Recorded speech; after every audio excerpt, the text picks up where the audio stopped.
In the middle of the 15th century, books were rare, expensive, and slow to make.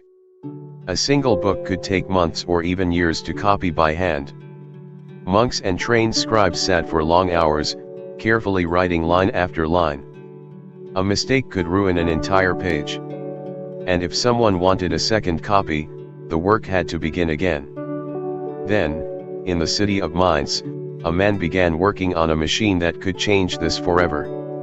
His name was Johannes Gutenberg. He did not simply invent a machine for making books. He helped create a new way for ideas to travel. And once those ideas could travel faster, the world would never be quite the same. Gutenberg was born around 1400 in Mainz, a German city on the Rhine River. His exact birth date is unknown, and much of his early life remains a mystery. He came from a wealthy family connected to metalworking and the world of craftsmen. That detail would matter later. As a young man, Gutenberg lived during a time when Europe was changing. Cities were growing. Trade was expanding. Universities were becoming important centers of learning. More people wanted books, but producing books by hand was still painfully slow. Paper was becoming more common, but a book was still a luxury. Imagine walking into a library at that time.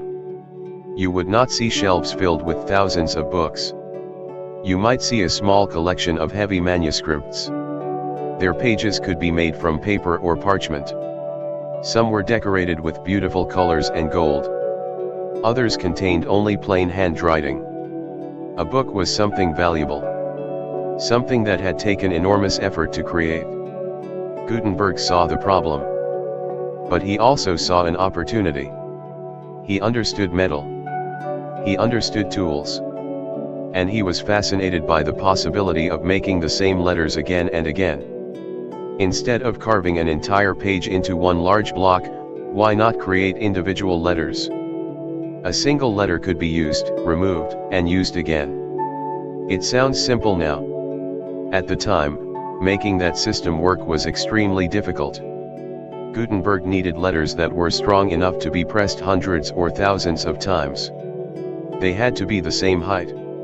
They had to fit together perfectly. The ink had to stick to the metal but transfer cleanly to the paper. And the machine had to press the page with enough force to create a sharp impression. Every part had to work. If one part failed, the whole system failed.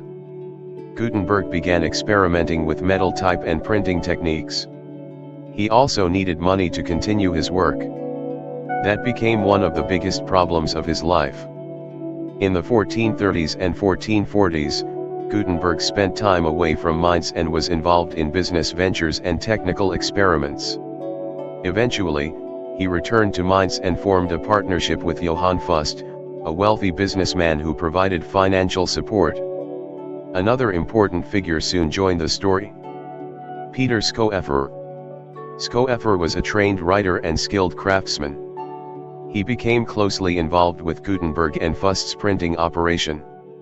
Together, they worked towards something that had never been achieved on this scale in Europe. A practical system for mass-producing books.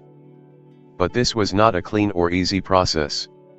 There were experiments, failures, money problems, arguments, and constant pressure.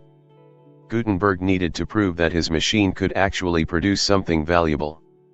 The answer came in the form of a book that would become one of the most famous printed works in history. The Bible. Gutenberg and his workshop began producing what is now known as the Gutenberg Bible, probably in the early 1450s. It was not the first book ever printed using movable type in the world. Printing techniques had existed in Asia centuries earlier.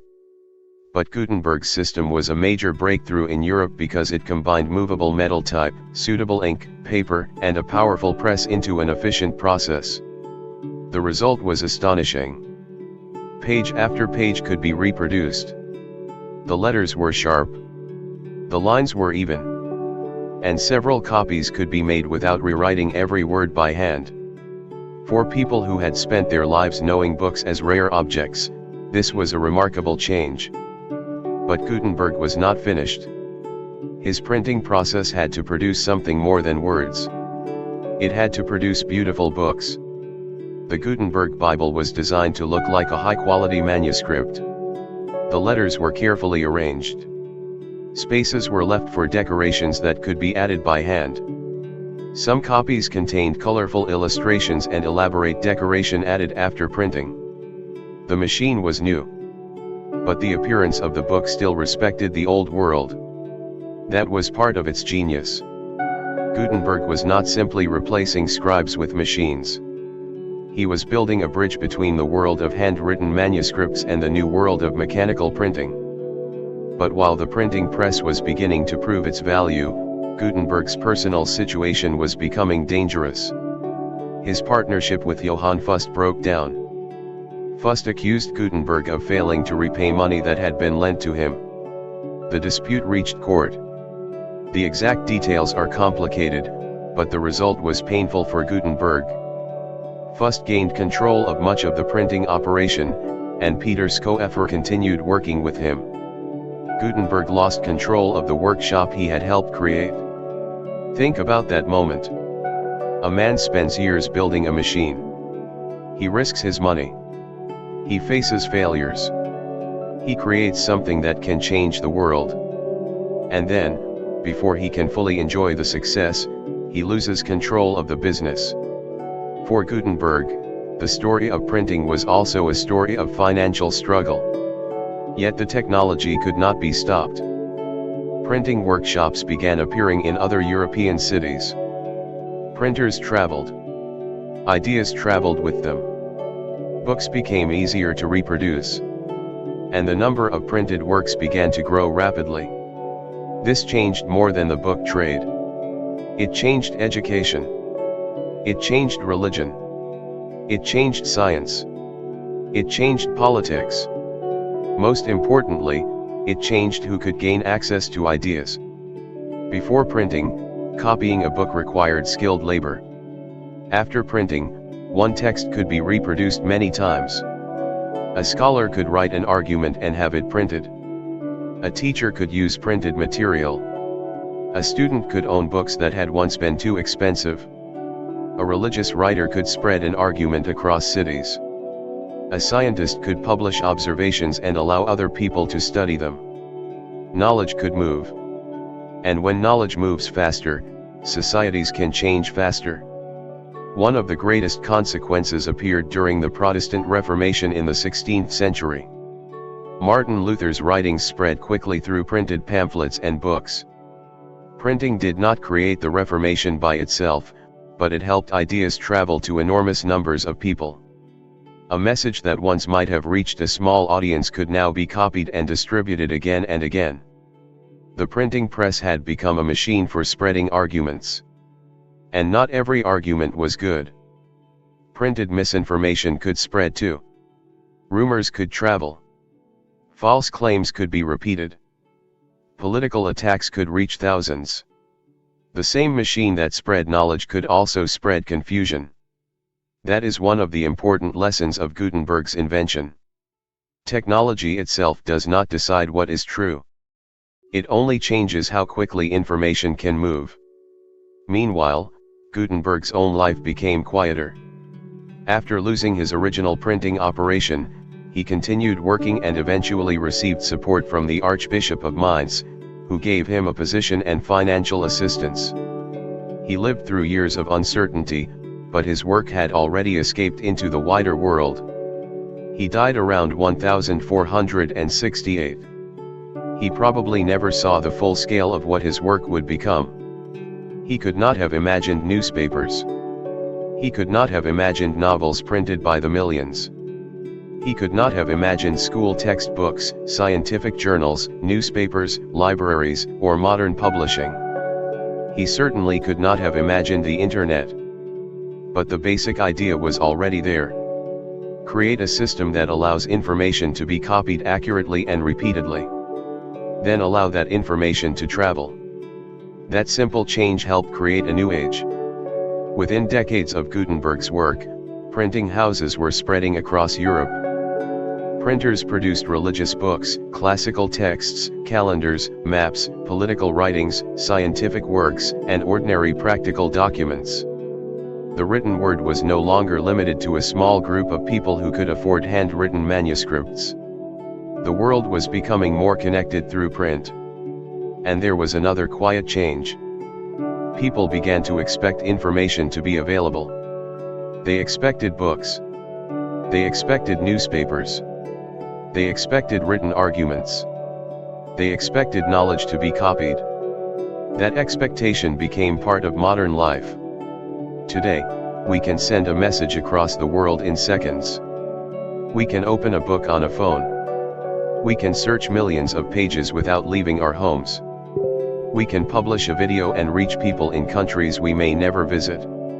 It is easy to forget how extraordinary this is. For most of human history, information moved at the speed of a person walking, riding a horse, or carrying a ship. Then printing changed the speed. A page could be copied. A book could be reproduced. An idea could cross a border. And eventually, an entire society could begin changing because of what people were reading. That is why Gutenberg's story is not only about a machine. It is about communication. It is about access. And it is about what happens when an idea becomes easier to share. There is also something deeply human about Gutenberg's story. He was not a perfect hero. He was not a wealthy king who could simply fund a great project. He faced debt. He faced lawsuits. He lost control of his business. His name was not always attached to the success of the printing workshops that followed. And yet his work survived him. That may be the strangest part of his story. Gutenberg spent years trying to make letters repeatable. But eventually, his own idea became repeatable too. Other craftsmen learned the method. Other printers improved it. Other cities adopted it. The process spread far beyond the man who helped make it practical. And perhaps that is what real technological change looks like. One person starts with a problem. Someone else improves the solution. Another person finds a new use for it. Then thousands of people build on it. Eventually, no one person controls the idea. It belongs to the world. Gutenberg's printing press helped create the conditions for a more literate Europe. It supported the spread of education, religious debate, scientific communication, political discussion, and literature. It did not solve every problem. It created new ones too. But it changed the balance between those who produced information and those who consumed it. Before Gutenberg, a book was something that had to be carefully copied. After Gutenberg, a book could become something that could be produced in large numbers. That difference seems small when we look at it from the present. It was not small. It was enormous. Imagine Gutenberg standing beside his press. The workshop is dark. The smell of ink fills the air. Wooden parts creak as the press moves. Metal letters sit tightly arranged in a frame. A sheet of paper waits beneath them. Gutenberg lowers the press. For a moment, everything is still. Then he lifts the frame. A page appears. The letters are clear. The words are there. The same page can be made again. And again. And again. That is the moment that matters.